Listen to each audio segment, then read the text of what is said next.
Hello, welcome back to my channel. I know. I hope everybody is doing amazing as always. I am back with the real estate update. So this video is pretty much just going to be a market forecast, spring update, because as we head into the second quarter, I mean, with all the stuff that's going on in the world politically, like inflation, the war, you know, all these things, high gas prices, everything is still not affecting the housing market, but it is. So basically heading into spring, I mean full on spring, which is like home shopping season. Like spring is when the air clears and everybody's just like, the holidays are over, it's not cold anymore, let's get out in these streets, let's achieve those goals. But it's still a seller's market, which is the crazy. I mean, it's not crazy, but it's still crazy because there's still not enough inventory. There's still 145 offers. I mean, literally, we're back to last spring where it's 145 offers to one house. That is an exaggeration, but I mean, it's kind of somewhat true because it's even less houses than it was last year. I mean, interest rates are rising, so even more people are like trying to hop on top of houses right now, and it is crazy because interest rates are rising. I mean, they projecting that by the end of the year we're pretty much going to be back to pre-pandemic, on the cusp of pre-pandemic interest rates. I know we were in the twos.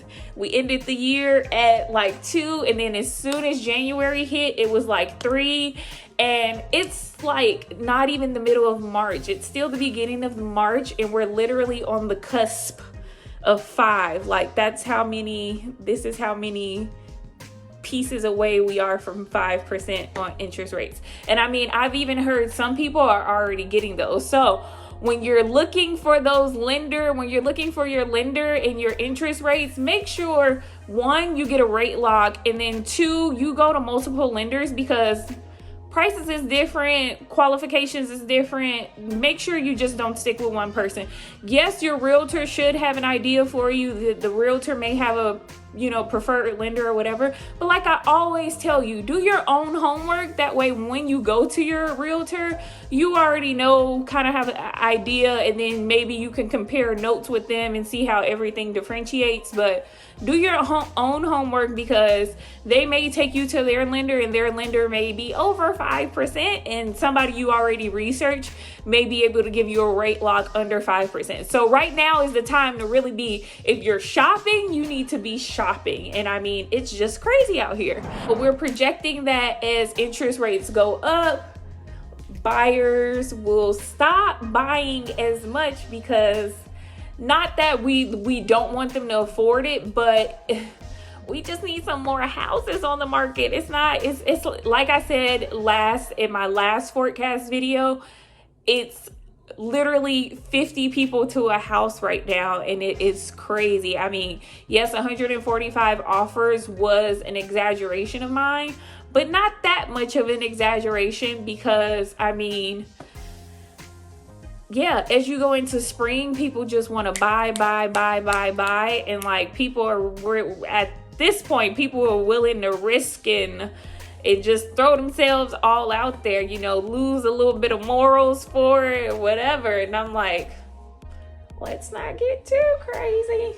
But yes, so I just wanted to come give you guys an update, because, everybody's like, is it a time to buy? Is it a time to buy? It's always a time to buy. And as we're going up, as we get further in the year, honestly, it's just going to be less and less realistic for people to buy by the time 2023 comes around, because interest rates are going to be even higher by the time 2023 comes. And I mean, if you're hindered now, you're going to be even more hindered next year, because at that point it's going to be like, what can you afford? So I tell everybody, now is the time to buy.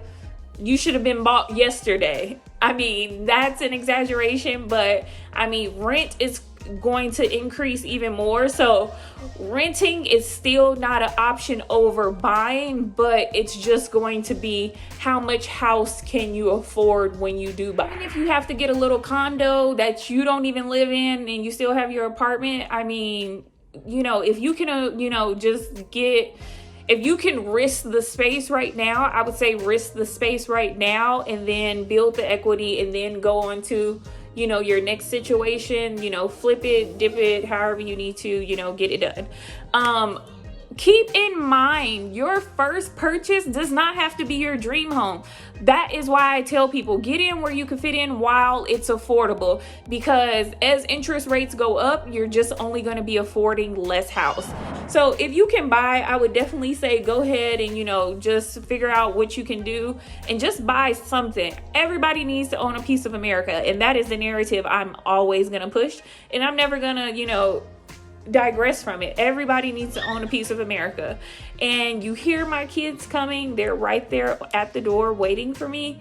So yes, I did not want this video to be super long anyway. So now that I have the alert, tick tick, they're coming. But yes, housing affordability, housing market forecast, get in where you fit in now. Don't wait. As interest rates keep rising, rent is going to keep rising, because remember, interest rates are rising. So all the, you know, landlords, they still got to pay their mortgage. So stop paying their mortgage and pay your own mortgage. And that's just the narrative that I'm going to push. And I will see you guys, you know, we'll be talking and we'll keep talking. And I'm always just going to push the information for you guys. So yes, have a great one, and I will see you guys soon. Love ya. Bye.